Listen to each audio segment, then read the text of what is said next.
Jon Jones leaves the division, I guess moved up to heavyweight. I guess. I bought that. I took Jon Jones at his word. Jon Jones is into powerlifting, which is a very bizarre thing to do, to lift up something heavy and then set it back down again, but he's into it and he actually enjoys it. And if you're trying to gain some weight, that's a good way to do it. Get the protein, pack on some calories, stay away from the cardio a little bit, pick up heavy things, set them down over and over again. It's a good, solid recipe to gain weight. It's very slow. It doesn't work progressively fast, but if you're trying to move in that direction, that's what he's doing. And I took him at his word. He never once came out and said, I'm big enough right now. Right now, walk 225. I think that's enough. Muhammad Ali was 198 heavyweight champion. Mike Tyson was 220 heavyweight champion. Stipe's 230. I'm there right now. No, he never said that. He said, I have to get bigger to go into this division. I'm going to spend 6 months getting bigger. I actually think my body would do better with my DNA if I put on some size. Okay, I'm in. I took him at his word. That makes me a fool. Because he then calls out Blachowicz through social media. Hey guys, what do you think about me coming back and taking my belt back for Blachowicz? So it's like, all right, John, I bought into you were trying to get bigger, but you've now let us know that you're not, because you can still get to 205 pounds. Those don't work, and those don't go hand in hand. Not a big deal. Probably some wine involved and a little play for attention, and we shouldn't take it too literal. But you will still see the problem here, okay? This is like a guy who breaks up with a girlfriend, but then calls that girl every day for the next year. John broke up with 205 pounds, but just can't quite let 205 pounds go. It's just one of these weird things, and I'm reading his tweets, and he's saying things like this. Hey guys, talking to his Twitter sphere as though they're his friends. Very weird. And if you go back, Jon Jones, when he started in this sport, he was very young, 20 years old, 21 years old maybe. He spoke the same way. Hey guys, and he would go ask for like a popular opinion of absolute strangers. Okay, I don't have a huge problem with that, but if you ever find yourself in life speaking the same way today as you did 10 years ago, red flag. Put yourself in check. If you're 20 years old and you're speaking the same way that you did when you were 10, there's a red flag. So I don't know if he's going to light heavyweight. I don't know if he's going to heavyweight. I'm trying to take him at his word, but I just keep getting in the same car and crashing over and over again.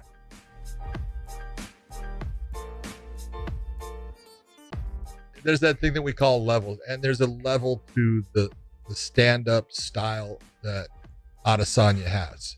And first off, he's fast.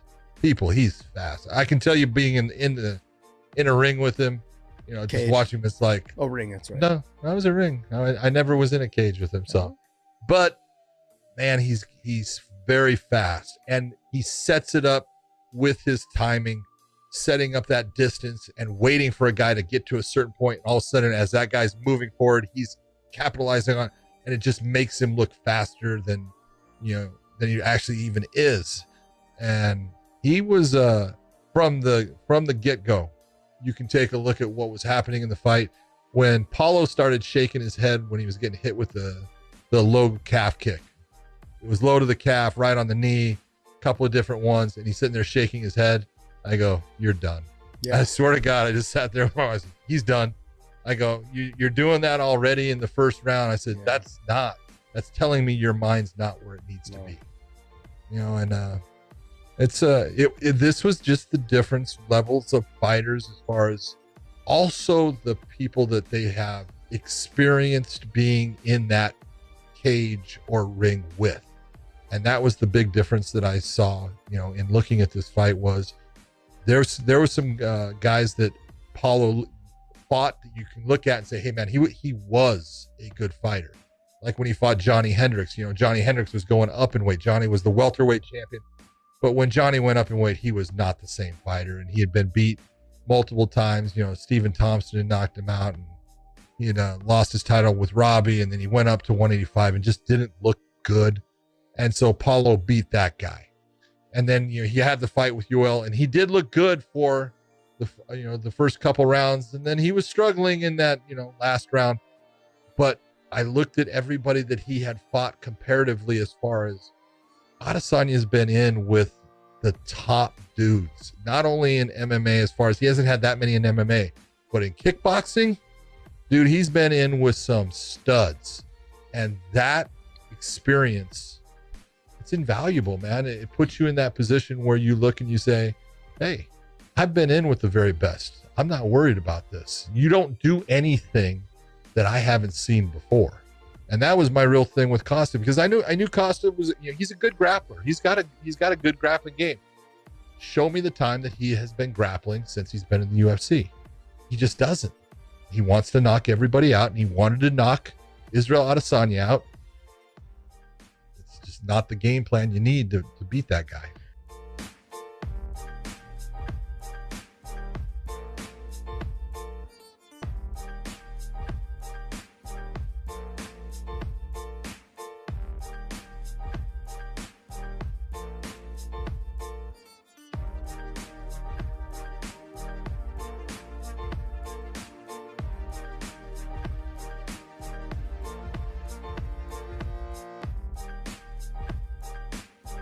Jan Blachowicz, man.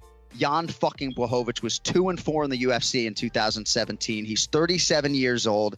He's got his first kid coming in December, and he is the second champion out of Poland. He's the undisputed UFC light heavyweight champion. I mean, this is, what else can you say? Plus 220, I think plus 330 range as a knockout winner over the weekend. Looked pretty live to me. What'd you think of Jan Blachowicz?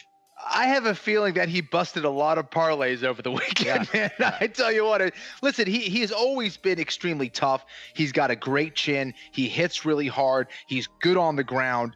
And I think he's quietly put himself into this position. And I don't think a lot of people expected him to win in this fashion against someone like Reyes, who has done obviously so well in this division. But man, I mean, boy, does he look the part of a fighter as well when he walks out there. And I thought his ability to balance his blitzing attacks with, sharp combinations and backing Reyes up and confusing him there, throwing those body kicks. I think it really frustrated Reyes early on. I think Reyes probably thought he was going to have an easier time with him. And was going to kind of cruise in the early rounds and then take him out later in the fight. And that just wasn't the case. I think Ray started feeling the pressure of being down around here and a round or two down, and feeling like he had to do something, and then got caught, man. But dude, I mean, how about that nose break? That is one of the worst nose breaks I've ever seen. It was nasty. And from there, the fight was essentially over. But great to see a guy, an underdog in Blachowicz, get a win like that over a really good athlete and fighter in Reyes. And we've injected a new conversation in that division, and man, what a fight, what a win. So to make you feel better about the nose, he actually, at least at first, put it back in place himself, and I saw him at breakfast. So but no, he said Jan just fought an awesome fight. And I'm telling you, when we sat down with Blachowicz, it was like ball game. I mean, with respect to Reyes, Reyes just, and I say this with all due respect, but I think he would have liked to have more time to prepare than 6 weeks for a championship fight, and hard to blame him. But when I brought that up with Jan, he said, it sounds an awful lot like an excuse to me. And Jan was just ready to go, man. Like you mentioned the walk, and it crystallizes everything for me. It's like fighter's fighter, been there, done that. Dominic Reyes was 15 years old when he made his pro debut. And I also think too, these fight environments, certain fighters really end up shining and certain fighters don't, right? Mm-hmm. It's totally different, Kenflo, than walking out at the fucking TD Garden to fight Gray Maynard, right? When Bruins jerseys everywhere and everyone's shouting Kenflo. Jan walking out in this environment, I don't know. I think guys sometimes need the crowd to sort of be like, all right, man, to put, because Reyes' biggest criticism of himself was that he didn't pull the trigger. And I think when the crowd's there, sometimes guys have less of an issue pulling the trigger. I don't know.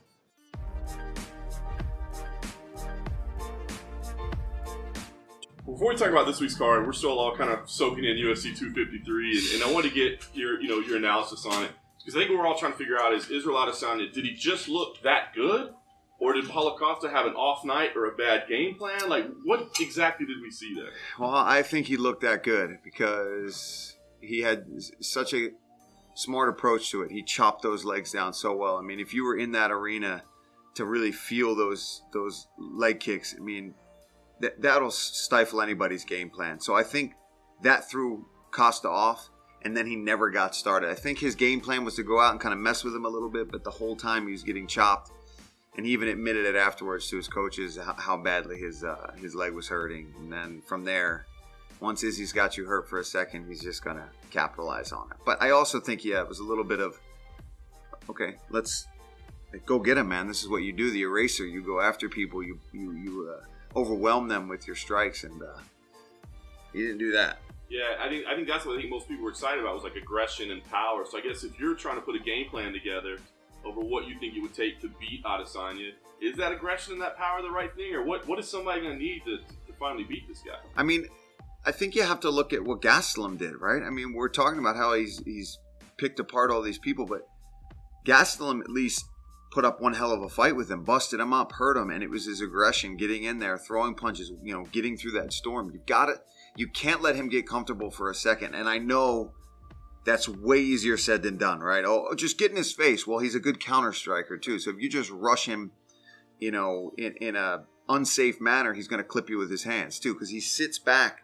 We talked about it in all the pre-show stuff, the way he rocks back and throws that left hook. It's the same hook, the same exact posture that he knocked down and eventually knocked out Robert Whittaker with. The same thing. He's got them flexible hips and that back. I mean, a lot of guys try to do that. They'd end up just falling down or hurting themselves. Right. But he's got the ability.